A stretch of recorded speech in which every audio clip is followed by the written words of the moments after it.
head on down through the Trinity Valley. I know I have friends waiting right there for me. Maybe head out to the lake for a little while. Tell you what, no matter where I've roamed, there's no better feeling than getting back home. Blue skies, back roads, great folks, and a friendly smile. I'll be here for you, and you're here for me, where even strangers treat you like family. Here for you, when skies are dark or blue. There's no other place I'd rather be. There's no other place I'd rather be. We're here for you at TVEC. Hello, Leigh, and welcome TVEC members and everybody else. Hello, and happy March. Knock, knock. Who's there? Omar. Omar, who? Omar, gosh, it's your birthday. It is not today, tomorrow. Okay, Omar. when this episode hits the old feed, It will be your birthday. So I thought I would start with that. Well, thank you. What goes up and never comes down? Tell me. Your age. This is true, unless you're Benjamin Button. Well, that was a weird movie. Okay. That was a very strange movie. I don't know. Kind of nightmare. That's nightmare fuel. Mm-hmm. All right. Enough about movies. Let's talk about the co-op. I hope everybody's having a good start to really spring. Winter didn't really exist except for about a week there. Right. It was literally a blink. Ah, the blinks. Very good. What do we got in the blinks? All right. First up, we've got a rate adjustment reminder. As you'll remember, last year in April of 2025, that rate adjustment began. And the second and final step of that adjustment is going to be happening soon. So on your April bills for your February usage, correct? This rate adjustment portion only affects the customer charge on the bill, which went up about $5 last time, another $5.75 this time. That brings us up where we think it needs to be for covering all the inflation that's happened since the previous adjustment in 2008. So yes, we think we'll be good for a while. I remember looking at those last year and, rate inflation for materials that we use.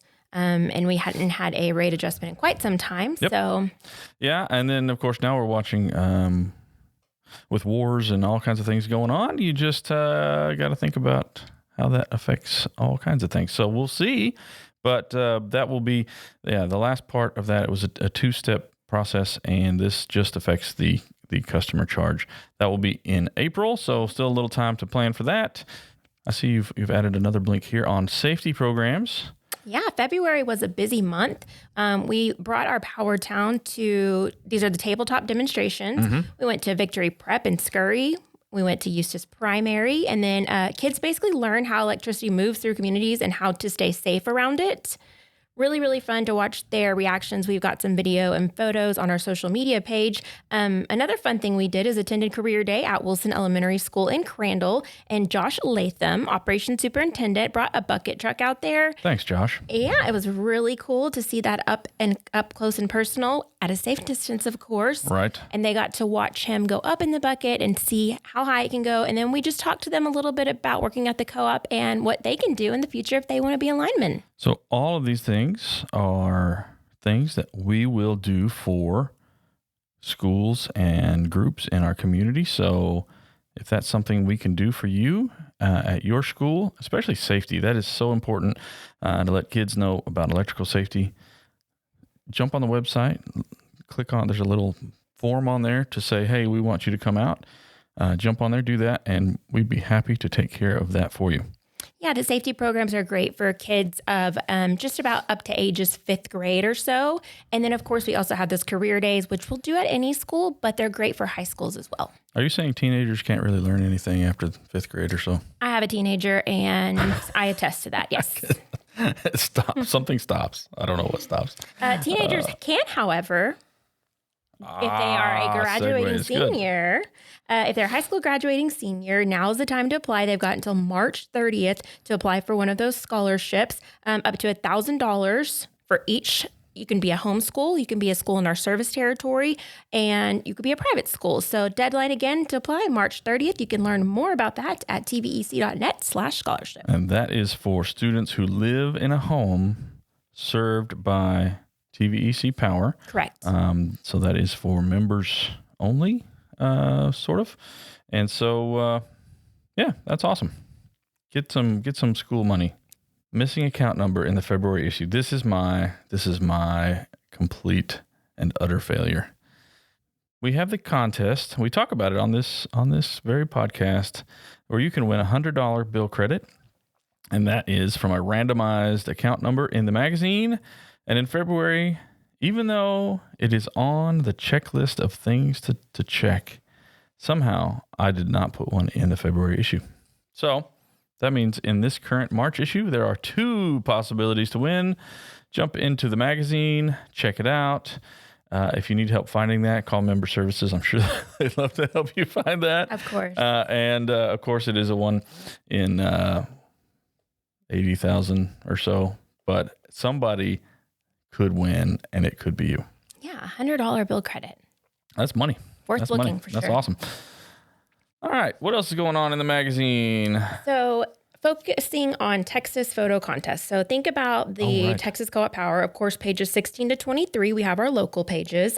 Well, the rest of the magazine, which goes out to about 1.8 million Texans, also has great information too. And one of those things is the photo contest. And this month in the March issue just so happens to have 2 members. Now, Faith, how do you say her last name? Kaufman.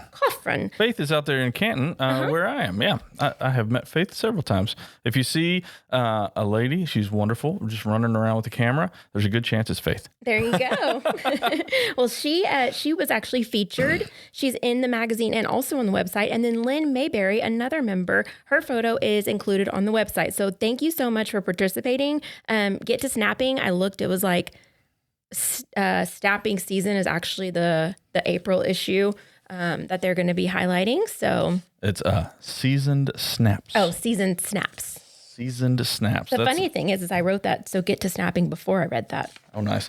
So yeah, the due on by March 10th, so that's really soon, is seasoned snaps. And then April is underwater life, and May 10th is rodeo. I know some of you folks out there have some great rodeo photos. That'll be a fun one. Cool. Do you remember when it was cold? I remember when it was Winter Storm Fern. Seems like so long ago. It does. I mean, with the warmth, and now we've had a few thunderstorms as well. It was really cold for a couple of days, and I should share at my house, my AC unit or my heater unit, which is electric, was on emergency heat the whole month of January. And if you don't think that affects your bill, I can attest it does very much affect your bill. We had a leak on the Freon for the heat pump. And so all month of January, while the part came in and whatnot, there was no heat pump action. There was only heat strips, which is basically a giant space heater for your house. And my bill, which I'm pretty well insulated, so my bill is never over $200, was up in the 300s. And I know some people, it affected even more than that. So be on the lookout. If you look in Smart Hub, you can see exactly what days, how much power you used. And if you look at the weather chart that goes with it, you can see what that does. And budget accordingly. I wrote in here, thinking about when we were going to talk about this, and I only included it because I remember, I think it was like my first winter working here, and you told me this. So you said when temperatures drop, your heating system has to work much harder. So for example, if it's 21 degrees outside, which it just so happened to be at the time that I was looking for the average, right. Your thermostat set to 68, your system has to then overcome a 47 degree difference nonstop. So it's so to put it in terms like that and to think, okay, if it's even just 50 degrees outside to balance out to that 68 degrees, it puts it in perspective of what that can do. Yeah, and creating the heat to make up those 47 degrees is expensive. It uses a lot of power. See, I retain information. You did good. Yeah, and the comparison there is the summer when if it's 100 degrees and you're trying to get to 78 recommended temperature, that is also a much smaller difference that the unit's trying to make up. So, and you know how much power it takes to stay cool in the summer. So yeah, check those things like you said, insulation for air leaks, your window quality, home size, take all that into consideration. Do it now before the weather gets too warm. Yeah. I'm going to skip down here to the right tree, right place. Okay. Have you been tree planting? I have not. I actually would like to be tree getting out of my ground because they are so large and they're doing some foundation issues. So I say, yeah, tree trimming is something we like to do. But if you're going to plant a tree, it is important to to at least think about what power lines are doing, what's in the area. Call before you dig, as you put in here, 811 to get locates for underground stuff. But putting the right tree not close to power lines is really planning well for the future for reliability of power service. And my wife just put in some red buds, nowhere close to the power lines, so she did good. And and they don't grow super big either. So look at what the tree's going to do 10 or 20 years down the road. Don't put it under a power line. Yeah, and on your April bill, you'll find a QR code that takes you straight to a website article. It's got all the details about the types of trees, how far you should plant them away from the power lines, and just some quick tips about that spring planting. Nice. Looks like there's an Operation Roundup update with grants and whatnot in the magazine. What's the update on Operation Roundup? You've been looking at those numbers. Yeah, so in 2026, just kind of an exciting thing because we're barely into 2026. We've already had 4 new nonprofits that we've added to that growing list of recipients. That program that began in 2013, we've now got 311 local organizations, and get this, more than $4.8 million. Good job, everybody. Great job. That's neighbors helping neighbors in the best way possible. And then we'll share more updates when the quarter wraps up. So be sure to listen for details about that in April. And then as always, you can find information on those who have received grants and how to apply at our website. Okay. That leads us to Kayleigh Bucur. Bucur. That is a very unique last name. She told us about that. We talked to Kayleigh from the John Bunker Sands Wetland Center. Have you been there yet? No, but I'm absolutely going to be going, yes. Okay, so next week is spring break for many. They have some really cool programs going on for spring break to get the kids out into nature.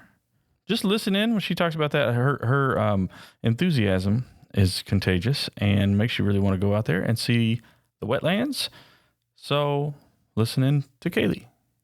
Kayleigh, how you doing today? Doing good. How about yourself? We are doing pretty good. Indeed. It's weather's looking good and life is good. So love to hear more about what's going on out there in the wetlands. Every once in a while there's beautiful nature over there and then there's smoke. So you can tell us all about it. Yeah, absolutely. So for those of you who may be new or have just moved, because we are one of the fastest growing metropolitan areas, yes, John Bunker Sands is a public environmental education center located in Combine, and we are one of the largest constructed wetlands in the country. The wetlands themselves are part of the North Texas Municipal Water District's water reuse system as part of the East Fork reuse project. And wetlands themselves naturally filter and polish water before it returns to Lake Lavon. And our role here at the Wetland Center is to connect people to that story. Okay. And we provide educational programs, public access to trails and boardwalks, and just opportunities for people to connect to wildlife and conservation firsthand. That is really cool. And I'm going to geek out on the details here for a second. So if I understand this right, they pump post water treatment plant water out of the Trinity there. Yep, and it'll go through the wetlands, right, and the natural filtration process. You got it. And then they literally pump it back up to Lake Lavon. pump up back to Lake Lavon, and from Lake Lavon, it will be distributed to over 2 million North Texans as their drinking water. Very so cool. It's a pretty fabulous story. Yeah. Okay. And then y'all are down in Combine at the south end of that. So, Yep. Yeah. You got it. I actually live in Crandall, so just to hear the opportunities that you said for maybe you to take your kids to go out there, as you were mentioning, I'm excited about that because I'm not far away and I've got 3 boys that I need to get outside. Oh my goodness. Well, do I have the most fabulous news for you? Because one of our goals at the Wetlands Center is to make environmental education accessible and meaningful to local families. So we provide opportunities for kids and for parents to experience nature close to home. And if you've got rambunctious kids who need something to do for spring break, we've got you covered. So come hang out with us for spring break, and we offer public programs, bird walks, and if you just want to get your steps in, we've got several hiking trails that you can access, including the boardwalk, which takes you over the wetlands, so you get a unique perspective of the habitat and ecosystem. Wow, that is so cool. That is really neat. And yeah, the bird watching. I'm about to turn 50 this year, so birding is taking on new interest. New meaning for you. It's creeped up on you, and now you are going to go buy binoculars, right? I think so. Tell us a little more about this spring break thing. We're going to get this out, this podcast out a little before spring break. So, what are the specifics going on there? Yeah. So our spring break, the goal is to give kids a meaningful hands-on experience in nature during a time when they're out of school and spending more time indoors. So we want them to explore, ask questions, and develop curiosity about the natural world. It's about discovery, and we're focusing on building observation skills, confidence outdoors, and an understanding how ecosystems work, while also making it fun. Because when kids associate nature with curiosity, excitement, and positive experiences, they're more likely to care about it long term. So we've got lots of really great themes planned for spring break. And one of the, we're going to focus them on all the things that you can find out here at the wetlands. Right. So we've got like marsh madness, we've got bird behavior, we're going to talk about tracks and scat and skins and skulls and all sorts of fun stuff that you can find out here at the Wetland Center. So we are privileged to have a couple of really fascinating program partners that are going to come out and support some of our programs. We've got the Perot Museum coming out, and they're going to be talking about insects. And then we've got a master naturalist, Jesse, who is our favorite frog expert. And then we've got Window to the Wild. And if you haven't been or experienced Simon and Lindsay from Window to the Wild, they put on a magnificent bird flight demonstration, and they share native and non-native species with us. So we're very much excited to have Window to the Wild come out. And then for y'all that are a little bit more North Texan, we've got the Herd Museum who's coming out for a critter talk to talk about mammals. Critter talk. I'm all about critter talk. And I believe, don't quote me on this because we're still figuring out which mammal, but I think they're actually bringing an opossum out. Ooh, so fun. I'm excited. Very cool. Yeah, those are nifty. So there's some pretty fascinating things that are going on out here. So Waterworks is going to be on Tuesday. Wetland Wildlife is on Wednesday. Birds Behavior and Bald Eagles are going to be on Thursday, and then Marsh Monsters is on Friday. And we're very excited for the bald eagle aspect because some of you may not know, John Bunker Sands is lucky enough to provide critical habitat, and our site supports a successful pair of nesting bald eagles each winter into the spring. So when you come out to the Wetland Center, we will and for spring break, we will orient y'all and take a walk out as close as we can, because as many of you know, bald eagles are federally protected, so we can only get as close as we can. But we will see their nests. We can talk about the tower that they're on and how the non-energized tower came to be from Mica Steelworks and from Encore and all of those great partners that predated me and what their value to the Wetland Center is. And then we also have our live stream on YouTube, so you can see that little eaglet doing its little eaglet things, and it gets bigger every single day, and it's so fun to watch. It is fun to watch. It's like internet celebrity eagle. It's great. Internet celebrity eagle, you know it. That's too fun. Let's go back and talk a little bit. That program is one of the things you all wrote the grant for from the Charitable Foundation. So glad to hear about that. Let's go back and talk a little bit about the wetlands itself and that whole water project. I know water usage is a big topic, especially as the population grows. It is a huge topic, So it's massive. And so did I see somewhere this project was basically a cost-effective alternative to building a new reservoir, essentially? Is that absolutely sort of at a fraction of the cost? Yeah, at a fraction of the cost. And natural-based solutions like the Wetland Center is what the future of conservation is going to look like, because it takes into account infrastructure, it takes into account taxpayer dollars. And while we're also cleaning the water, we are also providing habitat for native birds, native plants, and we're just cultivating just a really great habitat and ecosystem that works harmoniously with what the needs of the humans are, while also working to conserve and preserve the space that we have. Very cool. What about the rest of the year? You told us about these spring break programs. What's going on there the rest of the year? I know it's open to visit occasionally and other things going on. What else is going on if I just show up on a Tuesday? We've got so many things happening. So for those of you who want to just hang out, who might be retired, who have homeschool, or whatever the situation may be, we are open Tuesday through Friday, 8 a.m. to 4 p.m. and Saturdays, 7 a.m. to 4 p.m. And you can come hang out. You can walk the trails. You can go bird. Depending on the time of year is really going to dictate what you're going to see out here. And I can tell you with 100% certainty that you're never going to see the same thing twice, which is what the magical nature of the Wetland Center is. And then we do serve a number of school groups. We see school kids year round, and additionally to that, we also have public program opportunities that happen year round.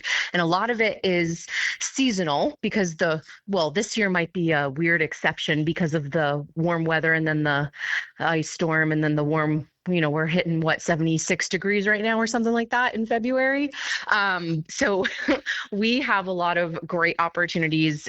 We're looking at spring migration coming up. So we have just over 280 species of birds. And they're all coming through the Central Flyway for migration. So hummingbirds have started to show up on the coast in Houston. So we're very excited to support spring migration. We do have a river cleanup that's happening actually tomorrow. So we do have lots of volunteer and steward opportunities. And then of course we'll have summer camp. Last night we had a night program looking for the American woodcock, which is a secretive bird that comes out every once in a while and does his cool little dance and his little call. He's trying to stay hidden, Kayleigh. Trying to stay hidden, and I'm trying to get him exposed. So that is the best part about being a birder is you're looking for all of the things that don't want to be found. Right, that's fun. So if somebody were interested in learning about all of these awesome opportunities, maybe what's the cost? Are you allowed to do you bring strollers? Can you have your food and own beverages? Can you give us just a little breakdown about that so that way members, if they want to travel, they can do that? So access to nature is incredibly important to me. And I want to make sure that we break down as many barriers as we can while still keeping our doors open. Cool. So adults are $5 and 12 and under are free.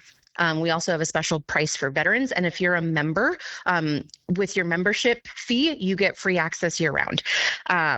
And then in terms of strollers, I mean, strollers these days, they've got some beefy wheels on them. So if you want to be adventurous and if you want your kid to feel like they're on a roller coaster, you can certainly take your stroller on the trails that are on the short berms that are on the outside of the wetland center cells. And then we do have a boardwalk, and it is stroller friendly. It is ADA compliant. Oh, nice. So if you wanted to take the stroller out on the boardwalk, you are welcome to do so. We do have limited snacks and drinks available for sale at the nature store, and you are welcome to have a picnic lunch if you want. We just ask that what you pack in, you pack out, because we are home to so many species of animals and birds and plants, and we want the people that come after you to be able to enjoy this space litter free. Yes. And no fishing, I understand. No fishing and no feeding of the ducks. You've got it. Oh, that's funny. Before anybody heads that way, you probably want to hit the website. Tell us best ways to find you guys on the web and anywhere else. Yeah. Check us out at wetlandcenter.com. We are very active on social media, and our Instagram handle is at JBS Wetland Center. We are very responsive to Facebook messages, to Instagram messages, to voicemails, to phone call. Well, when our phones want to work, we absolutely respond via phone. And then if you have just general questions that you can't find information on our website, we've got a really extensive FAQ, but I still want to talk to you. So contact us at contact@wetlandcenter.com, and we'll respond to you via email. Oh, very good. Awesome. We'll also be sure to include you on a post on social media, and we'll tag you so that all of our members can also go there easily. Oh, perfect. Yeah, and this grant, is donated money, and that is from members from Dallas County, where you guys are, all the way down to Palestine. And so we hope to get some reach out there and let people know not only where their donations go for great programs like this, but also to let them know they can come and take part in the benefits of seeing nature out there. It's a really special place, and I would be remiss if I didn't take this opportunity to just give a wholehearted thank you out to all of the residents who choose to round up to be able to support our work here. Y'all are incredible humans, and we couldn't do what we love, which is connecting people to nature, without what y'all do, without rounding up your bill. So your work adds up, and I'm so grateful for y'all. So thank you. That's amazing to hear, because we feel the exact same. Yep. Our members are the best. Our members are the best. They are. We agree. Well, thank you so much for your time. Mm-hmm. Yeah, it was absolutely my pleasure. And I hope to see y'all out soon. We're having a 5K and a 10K out at the end of March. And we're going to have a wonderful community event out here. And I hope to see every single one of y'all. Awesome. So if the spring break program, before we close out here, if somebody wants to just go to 1 or 2 days, is that something that can be done? They don't have to participate in all 4. Absolutely. They can go to a single day. They can sign up for all 4 days. And for the busy parents, we are offering before and after care, because we know that y'all work generally until 5 and we've got your kids. So check out some of the options that we've got, and we'll take care of them. We got them covered. Wait, that's only on spring break, right? Not every day. For spring break. Okay. Only on spring break, Leigh. I've got a 4-year-old I would love to have out there learning about nature. Well, we do have tadpole tales for 5 and under, so we do story time and crafts. Fun. If y'all want to check out that as well. We've got lots of things happening at the Wetland Center. That is awesome. Thank you so much, Kayleigh. So if anyone was going to get me excited about the reuse of water, it would be Kayleigh, because that is an amazing thing they have going on there. It really is neat. All right, what else is going on in the magazine this month? Everybody should look. The cover alone makes me want to jump in the kayaks and go paddling out. If you've ever been out to Caddo Lake's not the cover, but the cypress trees out there, they've got kayak paths going out through there. It is a fun thing to do. It looks like they have a whole list of kayaking trips around the state that you might want to go to. I know I want to. I was like, where's my magazine? I'm sitting here holding it, rolling it up. Some other great things with some old houses. Very cool. If you ever driven down Griffith Street up in Terrell, there's some great old homes to go look through. Some here in Kaufman as well. I know there are scattered out great houses to check out. It looks like in the recipe section, we've got Side dishes for barbecue. That's going to be important coming up. Macaroni salad won a $500 prize, so that ought to be really good. Anything else going on this month for the co-op? I think we are going to have just a normal spring. Hopefully not too many crazy storms, and we're ready to go no matter what happens. Yeah, so just a reminder, offices will be closed April 3rd for Good Friday. Right. Also, Lyman Lunch of the Month. If you're hungry in the March issue, you can check out Tamales by Janet Jett. That was from journeyman Zach Paulette. And man, he's got some good recommendations. I would trust it. And check out Tamales by Janet Jett. That is true. I completely forgot about that, but they were really good. And yeah, unique stuff. Like when you can have a jalapeno cream cheese popper flavor in a tamale, like these are so many good things in one bite. It was really great. And then the little side items were great too. So jump out there. Do plan to eat in your car. And that's what the guys do a lot of times anyway. Yes. So that works for them. But there's it's a drive-through situation down in Scurry, but worth the drive down there. Yeah, we hope everybody has a safe and fun spring break. If your kids are home all week, remember the golden rule. Turn off the lights when you leave the room. Right. Unless your room contains the kids, then keep them on. You might want to keep an eye on them or take them out to the John Bunker Sands Wetland Center. Right. Have a great time out there. Check out some birds and turtles and all the fun things. Have a great feral children. And feral children. Maybe my kids will be running around out there. That's awesome. All right. Have a great month, everybody. And we will talk to you later down the road. Yeah, see ya. I'm gonna head on down through the Trinity Valley. I know I have friends waiting right there for me. Maybe head out to the lake for a little while. Tell you what, no matter where I've grown, there's no better feeling than getting back home. Blue skies, back roads, great folks, and a friendly smile. I'll be here for you, and you're here for me, where even strangers treat you like family. Here for you when skies are dark or blue. There's no other place I'd rather be. There's no other place I'd rather be.